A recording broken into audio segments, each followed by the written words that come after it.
오늘 함께 보실 하나님의 말씀 디모데전서 6장입니다.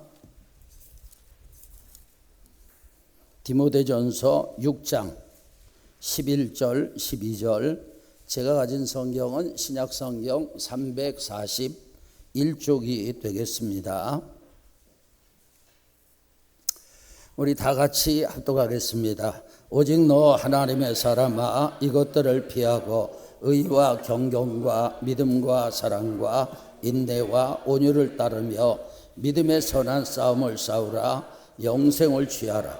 이를 위하여 내가 부르심을 받았고 많은 증인 앞에서 선한 증언을 하였도다. 아멘. 서두부터 이런 말씀드려서 죄송한데, 제가 아는 어떤 분은 이 마귀 새끼라는 말을 자주 사용하더라고요. 그가 마귀 새끼라는 말을 사용하는 대상은 주로 교회는 나오지만 시험이 들어서 교회를 흔들고 있는 사람들을 향해서 마귀 새끼라고 하더라고요. 이 마귀 새끼라는 말이 듣기에 상당히 거북합니다. 저도 지금 얘기하면서 거북하지만 영적인 원리로 보면 맞는 말이에요. 요한복음 8장 44절 다 같이, 너희는 너희 아비 마귀에게서 났으니. 아멘. 여러분, 이 말씀은 예수님의 가르침을 받아들이지 않고 오히려 예수님을 죽이려고 했던 적대적인 유대인들에게 하신 말씀입니다. 그들은 마귀의 욕심을 행하고자 했던 사람들이에요. 예수님에게 이런 판단을 받는다는 것은 참 불행한 것입니다. 우리는 마귀 새끼가 아니라 하나님의 사람으로 인정받기를 주의 이름으로 축원합니다. 여러분은 하나님의 사람입니다. 여러분은 마귀 새끼가 아니라 하나님의 사람입니다. 구원받은 우리는요 모두 하나님의 사람이에요. 왜냐하면 하나님께 속했기 때문에. 그런데 하나님의 사람은 세 가지 면에서 인정을 받아야 합니다. 첫째는 하나님이 인정하셔야 돼요. 하나님께서 너는 하나님의 사람이다, 너는 나의 딸이다, 나의 아들이다, 이렇게 인정을 받아야 되는데, 그러려면 복음을 믿어야 합니다. 여러분, 예수님을 믿고 복음을 받아들이면 하나님의 자녀가 되고 천국 백성이 되고, 여러분, 우리는요 천국 백성 하나님의 사람인 줄로 믿습니다. 둘째는요, 본인이 확신해야 합니다. 나는 하나님의 사람이다, 나는 하나님의 딸이다, 나는 하나님의 자녀다, 이런 고백을 할 수 있길 바랍니다. 여러분, 그러려면 복음에 대한 확신이 있어야 돼요. 예수님께서 피값 주시고 나를 사셨다, 여기에 대한 확신이 있어야 합니다. 세 번째로는요, 다른 사람들이 인정해야 합니다. 다른 사람들이 나를 보고 저 사람은 진짜 크리스찬이야, 저 사람은 진짜 예수 믿는 사람이야, 저 사람은 하나님의 사람이야, 이렇게 인정할 수 있어야 돼요. 그렇게 되려면 신앙과 삶이 일치해야 하는 것입니다.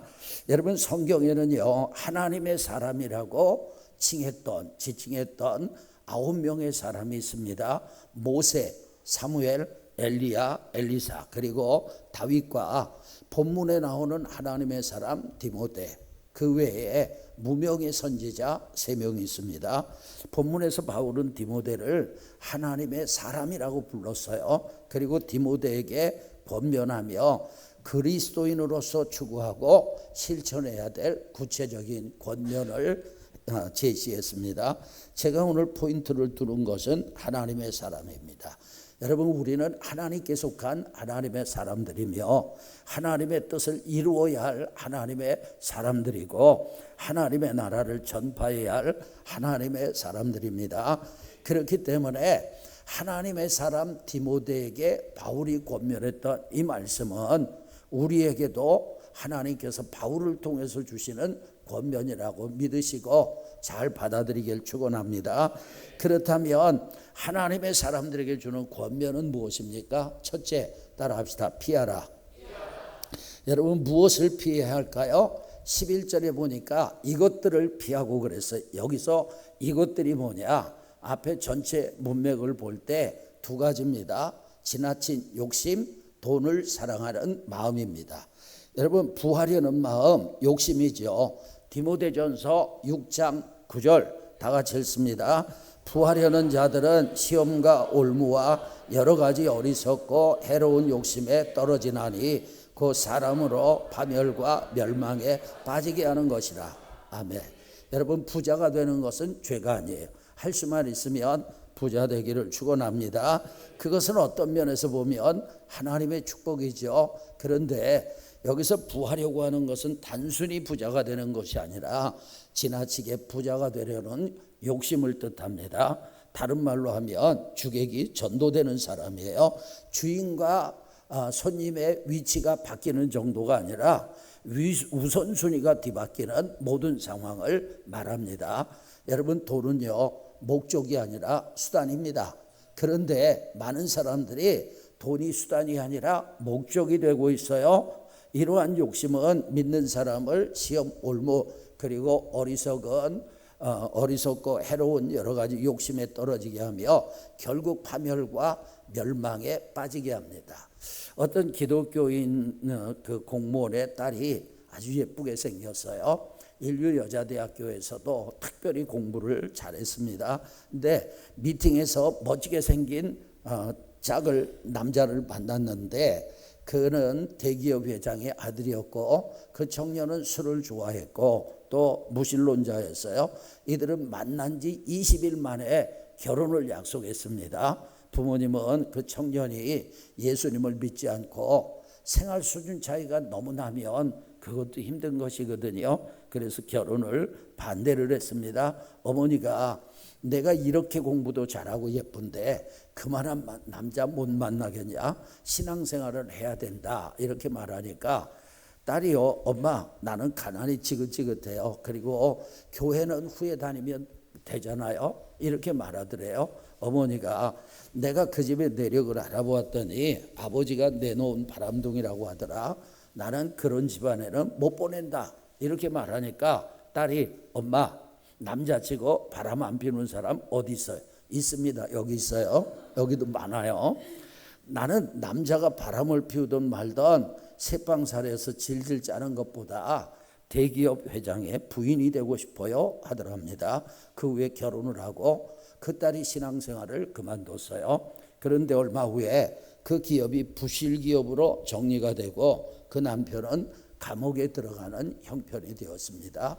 여러분, 우리가 지나치게 부자가 되려고 욕심을 품지 마시고 여러분 적당하게 최선을 다하며 사시고 그 다음에 피해야 할 것은 돈을 사랑하는 마음에 사실 앞에 말씀과 비슷한 것 같은데 디모데전서 6장 10절입니다. 다 같이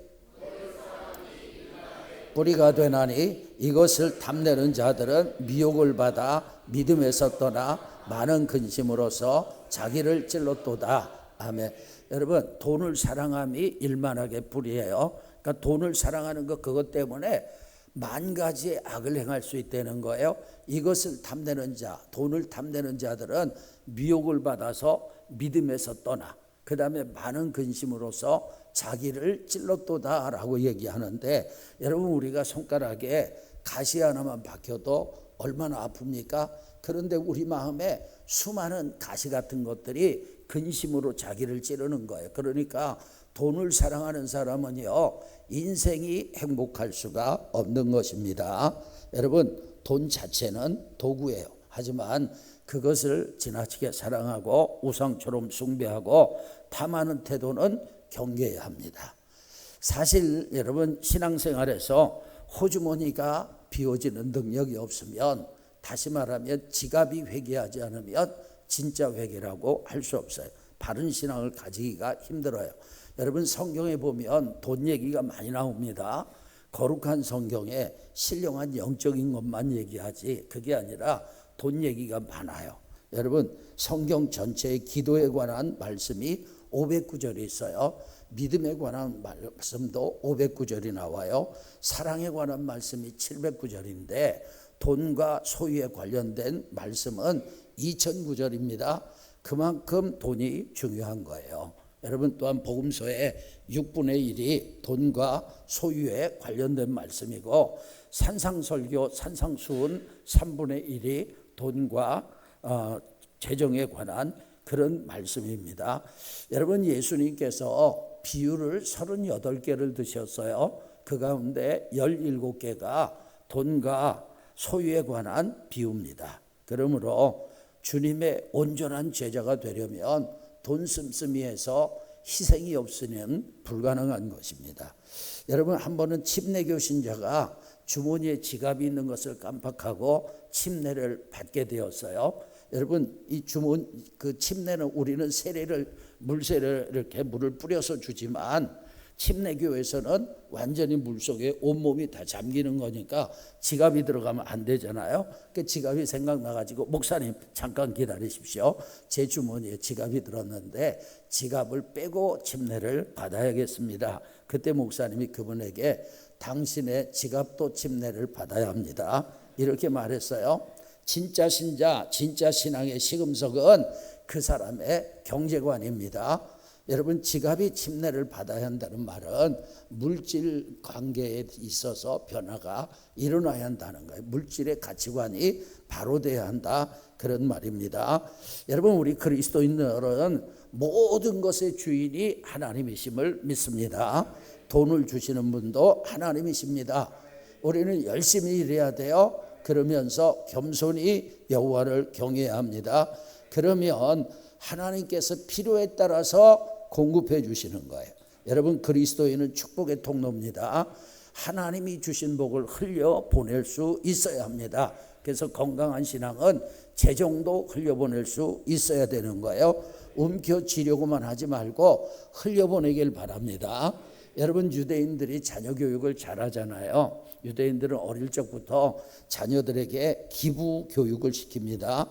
금요일 저녁이 되면 유대인 가정에서는 어머니가 양초에 불을 붙이면 아버지가 자녀의 머리 위에 손을 얹고 축복 기도를 해줍니다. 여러분, 금요일 저녁이라는 것은 안식일이 시작이 됐다는 거예요. 금요일 저녁부터 토요일 해질 때까지니까 손을 얹고 축복 기도를 해줘요. 그리고 어머니가 양초에 불을 붙이기 전에 이미 미리 받아둔 동전을 어머니가 양초에 불을 붙일 때 그 자녀가 기쁜 마음으로 구제 상자가 있어요. 우리가 여러분 사랑의 빵 가지고 갔잖아요. 그런 것처럼 유대인들은 구제 상자가 있어서 거기다 기쁜 마음으로 넣습니다. 어려서부터 어려운 사람을 배려하는 나눔 의식을 몸에 익히는 거예요. 그래서 세계 최고의 기부자들 절반이 유대인입니다. 하나님의 사람은 물질의 욕심을 내려놓고 나누기를 좋아하는 사람이에요. 그런데 하나님께서는요 반드시 갚아주십니다. 아멘. 여러분, 하나님은 만홀히 여김을 받는 분이 아니라 사람이 무엇으로 심든지 그대로 거두게 하시는 분이에요. 두 번째 권면은 따르라.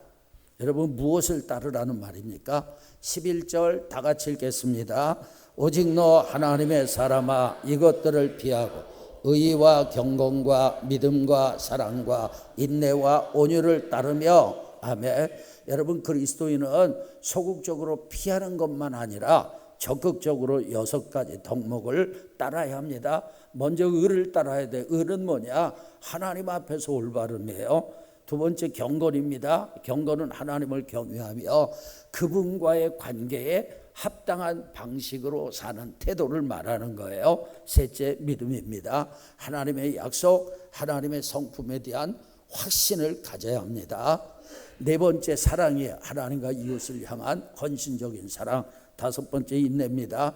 고난과 역경 속에서도 믿음을 포기하지 않고 굳건히 견뎌내는 것이죠. 여섯 번째 온유함이에요. 하나님께 기꺼이 순종하고 타인에게 겸손하고 친절하고 자신의 욕구를 절제할 줄 아는 마음입니다.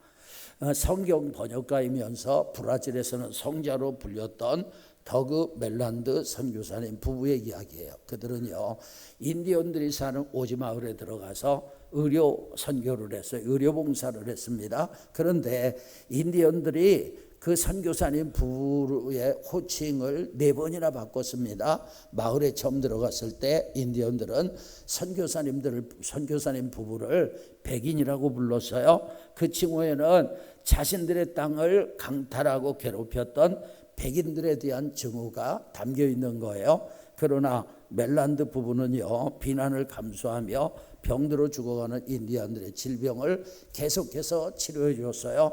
그러자 인디안들은 존경할 만한 백인이라고 부르기 시작했습니다.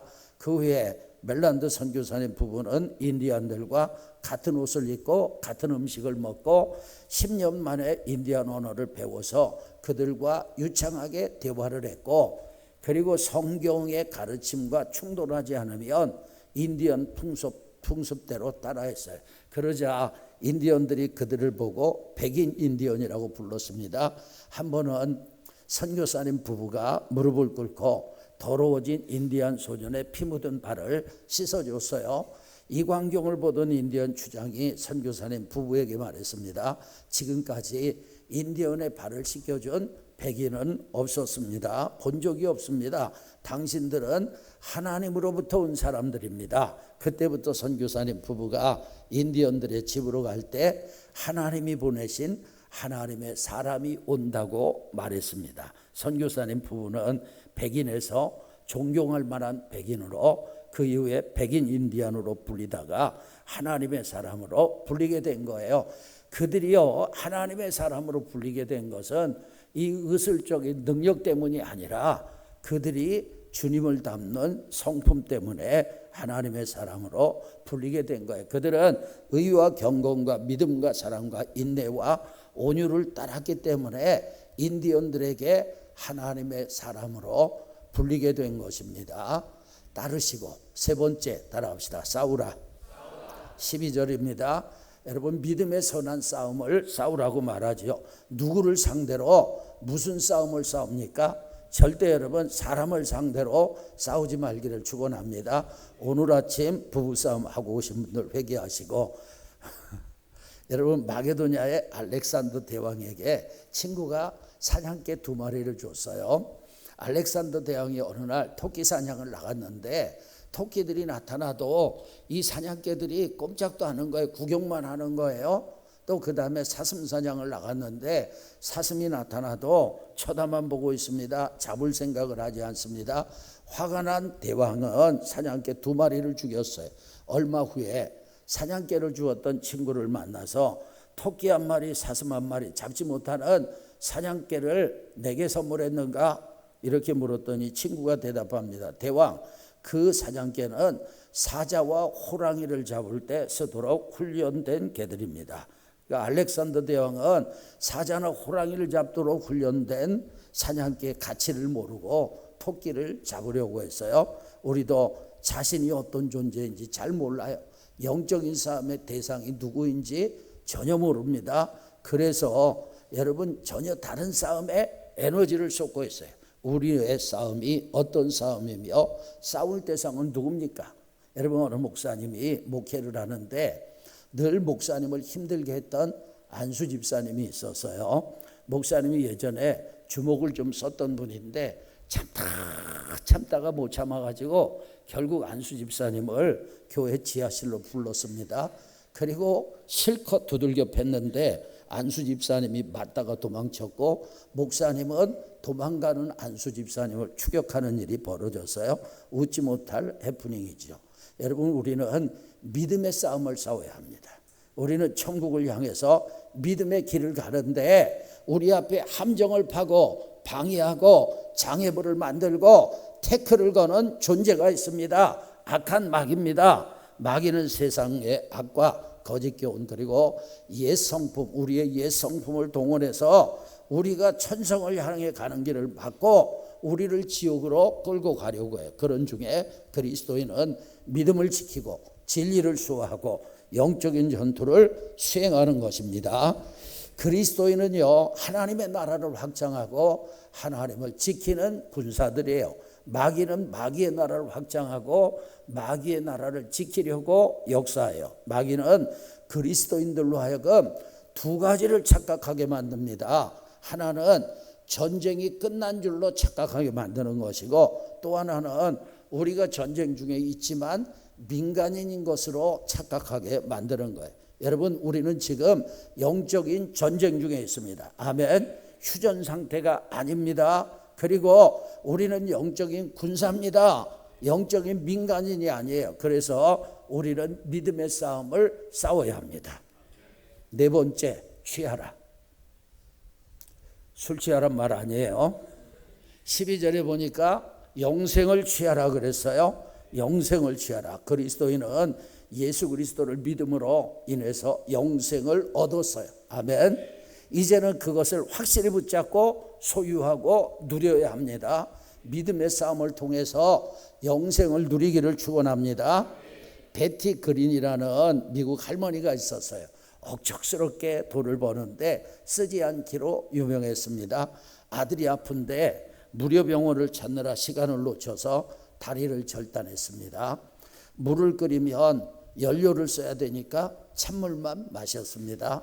아침에 오토미를 먹는데 데우면 연료를 써야 하니까 찬물에 타서 먹었어요. 할머니가 죽은 후에 통조림 깡통에서 유서와 재산 목록이 발견되었어요. 재산이 9,500만 달러, 우리 돈으로 1,360억이었어요. 그런데 그 할머니는 그 많은 재산을 누리지 못하고 죽었던 것입니다. 그리스도인은 영생을 얻었어요. 할렐루야.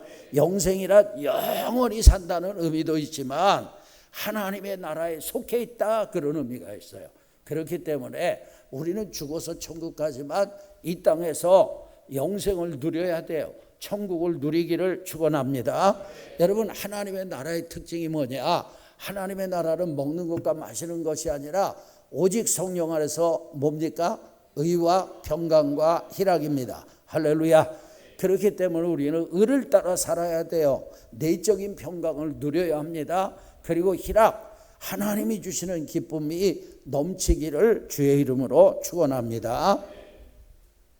근데 이 천국을 누리지 못하고 빼앗기는 사람들이 있어요. 여러분, 유대인들도요, 천국을 빼앗긴 거예요. 그 유대인들이 천국을 빼앗긴 것을 제가 비유로 좀 말씀을 드리겠습니다. 어떤 자매를 좋아하는 두 청년이 있었습니다. A라는 청년, B라는 청년. 근데 A라는 청년이 자매의 마음을 얻어서 자매와 결혼하기로 약속을 했어요. A는 자매와 결혼을 약속한 후부터 그 자매에게 소홀했어요. 이미 결혼하기로 약속했으니라고 생각하고 연락도 자주 안 했습니다. 만나는 횟수로 줄이다가 점점 뜸해졌어요. A는요, 자매에 대해서 별 관심을 두지 않고 자기 일에만 몰두했습니다. 자매는 A가 자기에게 관심이 줄어들고 있다는 것을 느꼈어요. 혹시 내가 싫어진 것인가 등의 별의별 생각을 다 했어요. 결국 자매는 A가 자기를 싫어한다고 생각하게 되었습니다. 그러는 중에 B라는 청년이 자매에게 다가왔어요. 그 자매는 B를 만나고 교제했습니다. 그러던 어느 날 A가 이제는 자매와 결혼해야 할 때가 되었다고 생각하고 자매에게 연락을 했어요. 하지만 이미 그 자매는 A에 대해서 생각을 접었습니다. A는 자매를 지키지 못한 거예요. 그 자매를 B에게 빼앗긴 것입니다. 여러분, 구약시대의 이스라엘 백성들은 자기들이 하나님의 선택을 받은 백성이기 때문에 이미 구원을 받았다고 생각을 했어요. 그러나 그들은 하나님의 나라에 무관심했고 사람들에게 천국을 주시기 위해 오신 예수님을 거부했어요. 결국 그들은 믿는 이방인들에게 천국을 빼앗겼습니다. 여러분, 우리는 본래 천국과 거리가 먼 사람들이었어요. 그런데 하나님의 은혜를 입어서 천국 들어갈 자격을 얻었습니다. 여기서 우리가 구약시대 이스라엘 백성들처럼 천국을 빼앗길 수 있다는 사실을 기억하고 천국을 침노하는 생활을 하기를 주의 이름으로 축원합니다. 세례 요한의 때로부터 천국은 침노하는 자가 빼앗는 것입니다. 할렐루야. 그러니까 여러분, 이렇게 한번 생각해 보세요. 화분을 하나 사잖아요. 그럼 그 화분을 정성스럽게 관리합니다. 만약에 화분을 사서 관리하지 않으면 얼마가 하지 않아서 시들어 죽고 말 것입니다. 그런데 우리가 화분을 잘 관리하잖아요. 그러면 그 식물은 오랫동안 꽃을 피우면서 주인에게 기쁨을 주고 있어요. 여러분, 저희 목양실에는요 10년 이상 꽃을 피우는 그런 화분이 하나 있습니다. 그건 보통 다년생인 것 같은데 이렇게 때에 따라서 물을 잘 주고 창 곁에 두고 햇빛을 잘 이렇게 간접적으로 받게 하고 그래서 그런지 10년 이상 꽃을 피우고 있어요. 여러분 화분을 잘 관리하면 그 꽃이 나에게 기쁨을 주는 거예요. 관리하지 못하면 죽어버리는 거예요. 마찬가지로 천국을 누리려면 천국에 관심을 가지고 천국의 법대로 살기를 축원합니다. 그리고 하나님의 나라는 오직 성령 안에서 의와 평강과 희락이라고 했으니까 성령을 사모하시고 성령 충만하셔서 여러분 천국을 취하길, 영생을 취하고 천국을 누리기를 축복합니다. 다섯 번째, 기억하라. 무엇을 기억해야 합니까? 하나님의 부르심을 기억해야 돼요. 6장 12절에 보니까 내가 부르심을 받았고 이렇게 얘기합니다. 디모데는 하나님의 부르심을 받아서 성도가 되었고 목사가 되었습니다. 이 구절은 하나님의 사람이 하나님께 콜링 받은 존재임을 상기시킵니다.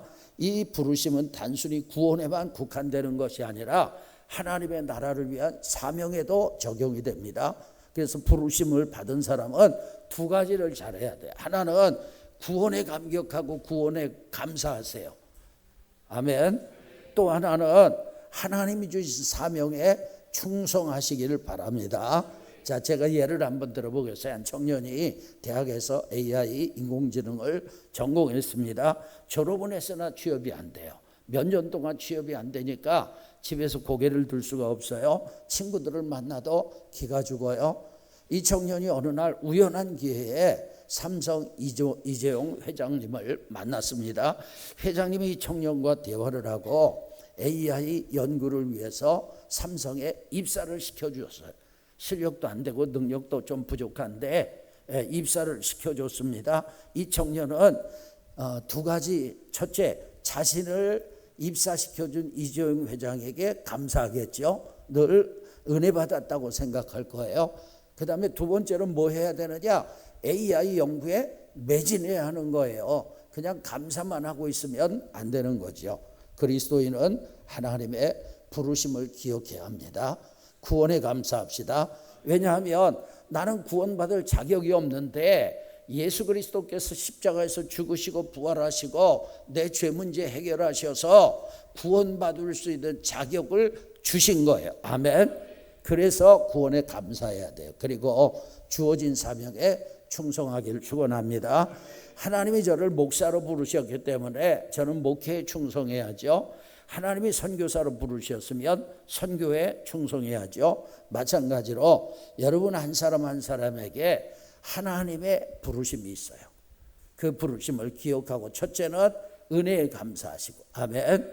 감격하시고 감사하세요. 두 번째, 사명에 충성하기를 축원합니다. 근데 제가 보니까 목사님 저는 사명을 모르겠어요. 이런 사람들이 많아요.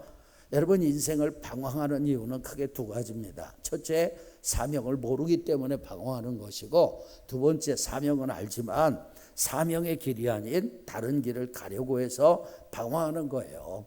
여러분 문제는 많은 사람들 중에 사명대로 살고 싶지만 사명대로 살 만한 마음의 준비가 되었지만 무엇이 사명인지 모르는 사람들이 있습니다. 그래서 제가 사명이 무엇인지 몇 가지만 설명을 해보도록 하겠어요. 첫째, 부르심 속에 사명이 있습니다.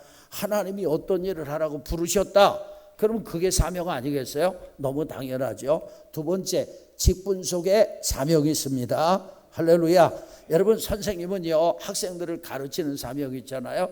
경찰관은요 치안의 사명이 있잖아요. 소방공무원은요 불을 끄는 사명이 있잖아요. 군인은요 국방의 사명이 있잖아요. 교회에서도 마찬가지죠. 목사는 목회의 사명이 있고 장로는 담임 목사를 도와 교회를 치리하는 사명이 있고 여러분 다 있는 거예요. 여러분은 무슨 직분을 받았어요? 뭐 찬양단, 교사, 뭐 구역장, 집사, 권사, 사명입니다. 사명으로 알고 충성하기를 축원합니다. 세 번째, 능력이 사명입니다. 내가 가진 능력은 일하라고 주어진 거예요. 내가 다른 사람보다 더 잘하는 것이 있어요. 그것으로 하나님 섬기고 교회를 섬기고 가정을 섬기고 사회를 섬기라고 하나님이 주신 능력인 줄 알고 사명으로 여기길 축원합니다. 그 다음에 관심사입니다. 관심사. 남다른 관심사. 남달리 내게만 더 관심이 가는 일이 있어요. 어디를 가나 무엇을 하나 유독 내 관심에서 떠나지 않는 일이 있어요. 그것이 사명일 가능성이 많아요. 다섯 번째는 아픔 속에 사명이 있습니다. 아픔을 많이 겪은 사람은요, 다른 사람의 아픔을 이해할 수 있어요. 인천에서 목회를 하시는 여자 목사님은 어릴 때 상처를 크게 받았습니다. 그런데 그분이 장성해서 자기 상처에 대한 글을 책으로 쓴 데 있어요. 그리고 자기처럼 상처받은 사람들을 치유하는 일을 하고 계세요. 그러니까 하나님은 나의 아픔을 치료해 주시고 치유된 내가 나처럼 아파하는 또 다른 사람을 치료해 주는 도구로 살라고 사명을 주시는 것입니다. 여러분, 구원과 사명으로 부르신 하나님의 부르심을 기억하세요. 그리고 구원에 감사하시고 사명에 충성하기를 축원합니다. 마지막으로 따라합시다. 증언하라. 12절 보니까 많은 증인 앞에서 선한 증언을 하였도다 이렇게 얘기를 하는데, 디모데는 많은 사람들 앞에서 자신이 믿는 주님에 대해서, 자신의 신앙에 대해서 고백을 했습니다. 선포를 했습니다. 이 선포는 세 가지로 설명을 할 수 있어요. 첫째, 공적 증언입니다. 디모데가 그리스도인으로서 자신의 믿음과 헌신을 공개적으로 선포한 사건을 말하는 거예요. 근데 학자들은요, 가장 유력하게 해석되는 것은 디모데가 세례를 받거나 목회자로 임직할 때 행한 공개적인 서약 또는 신앙 고백이다 이렇게 얘기합니다. 우리가 그렇잖아요. 세례를 받을 때 많은 사람 앞에서 손을 들고 선서하잖아요. 그 공적 증언이에요. 또 직분을 받을 때 직분자들 일어나서 서약하잖아요. 공적 증언입니다. 여러분, 그 당시에는요, 기독교 신앙을 공개적으로 고백을 하게 되면 박해를 감수해야 하는 매우 용기 있는 행위였어요. 감사하게도 우리는 초대교회나 이 시대에 이슬람권에서처럼 우리의 신앙을 공개적으로 고백하면 박해받는 그런 사회에서 살지 않고 있음. 대한민국에 사는 거 감사하시고 할렐루야.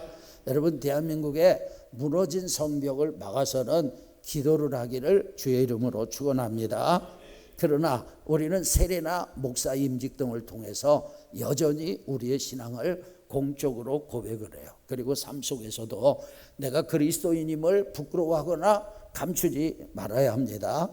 두 번째로는요, 삶을 통한 고백이에요. 여러분, 하나님의 사람은 과거에 한 신앙 고백에 신실하게 일치하는 삶을 살아야 합니다. 따로국밥 신앙이 되면 안 돼요. 말 따로 생활 따로 안 됩니다. 고백과 생활이 일치해야 돼요.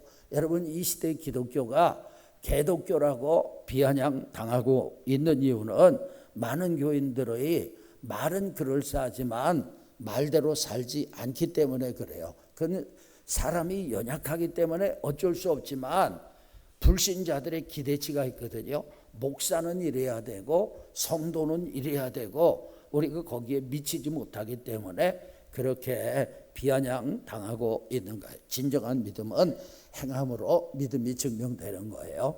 그 다음에 세 번째로는요, 전도를 통해서 증언하는 것입니다. 그리스도인에게 예수 그리스도의 복음을 세상에 증언해야 할 책임이 있죠. 그것을 전도라고 해요.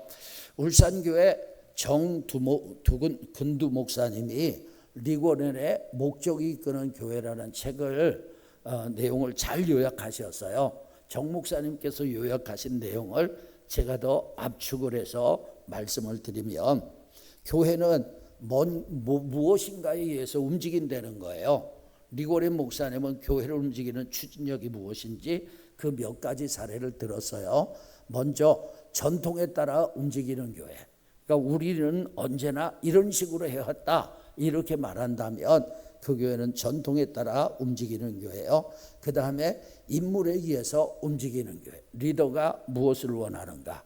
그 다음은 재정에 의해서 움직이는 교회. 이런 교회는 돈이 얼마나 들까가 가장 먼저 떠오르는 질문이에요. 여러분, 돈은 굉장히 필요하지만 우리가 계산하면 안 됩니다. 이번 주에는 실버 예배를 위해서 쌀을 150만 원어치를 샀습니다. 그런데 2달이면 다 떨어져요. 2달이면 다 떨어지지만 저는 하나도 아깝지 않아요. 그리고 그동안 쌀 수천 포를 샀겠지만 얼마가 들었는지 계산도 안 했어요. 여러분, 우리는 재정에 의해서 움직이는 교회가 돼서는 안 돼요. 프로그램에 의해서 움직이는 교회, 건물에 의해서 움직이는 교회, 행사에 의해서 움직이는 교회, 구도자에 의해서 움직이는 교회 등을 열거하고 설명을 합니다. 그리고 결론을 내리는데 결론이 뭐냐? 성경적 패러다임의 교회는 본래 목적에 의해서 움직이는 교회다. 본래의 목적, 교회의 목적에 의해서 움직인다. 교회는요, 다른 추진력이 아니라 목적에 의해서 움직이는 교회여야 합니다. 그런데 불변하는 교회의 목적을 예수 그리스도를 위해 잃어버린 세상을 구원하는 것이라고 말합니다. 그래서 교회는 전도의 에너지를 쏟아야 하고요, 성도는 전도의 에너지를 쏟아야 합니다. 우리가 복음을 전하면 성령께서 역사하십니다. 여러분, 우리는 연약하지만 복음에는 능력이 있고 성령의 역사에는 능력이 있습니다. 다이너마이트를 던지는 사람이 아무리 힘이 없고 병이 들고 무능력해도 그게 떨어지면 주변의 것들 산산조각 내는 거예요. 왜냐하면 다이너마이트에 능력이 있기 때문에. 여러분, 내가 병들고 내가 약하고 내가 무능해도 내가 복음을 전하면 복음 자체의 능력이 있어요. 할렐루야. 그리고 복음이 증거되면 성령께서 다이너마이트처럼 능력으로 역사하시는 줄로 믿습니다. 그래서 복음을 던지면 그것을 듣는 사람 가운데 구원 얻는 사람이 나타나고 그를 잡고 있던 사탄의 역사는 떠나게 돼 있습니다. 바울 사도는 믿음의 아들 디모데를 사랑함으로써 하나님의 사람으로 행해야 할 몇 가지 권면을 했습니다. 이는 하나님께서 하나님의 사람들인 우리에게도 주시는 명인 줄로 믿습니다. 첫째, 피해야 합니다. 무엇을 피해야 합니까? 지나친 욕심, 부하려는 마음, 돈을 사랑하는 마음 피하시고, 두 번째, 따르라고 하세요. 의와 경건과 믿음과 사랑과 인내와 온유를 따르기를 축원합니다. 세 번째, 싸우세요. 믿음의 싸움을 싸우세요. 악한 마귀와 싸우시고 승리하길 축원합니다. 네 번째, 취하세요. 영생을 취하세요. 천국을 취하세요. 여러분, 지금 이 땅에 살지만 천국을 맛보고 누리고 의와 평강과 희락이 충만하길 축원합니다. 어떤 사람에게? 성령 충만한 사람에게. 다섯 번째, 기억하세요. 뭘 기억합니까? 하나님의 부르심을 기억하세요. 나는 구원받을 수 없는 사람인데 나를 구원해 주셨으니 감사하고 감격하고, 그리고 하나님께서 나를 부르셔서 천국의 일, 하나님의 나라의 일을 하게 하시니 사명을 알고 사명에 충성해야 합니다. 마지막으로 증언하세요. 공적인 증언도 하시고, 그리고 생활로 증거하시고 전도로 복음을 전하는 저와 여러분이 되시길, 저와 여러분이 하나님의 사람으로 살기를 주님의 이름으로 축원합니다.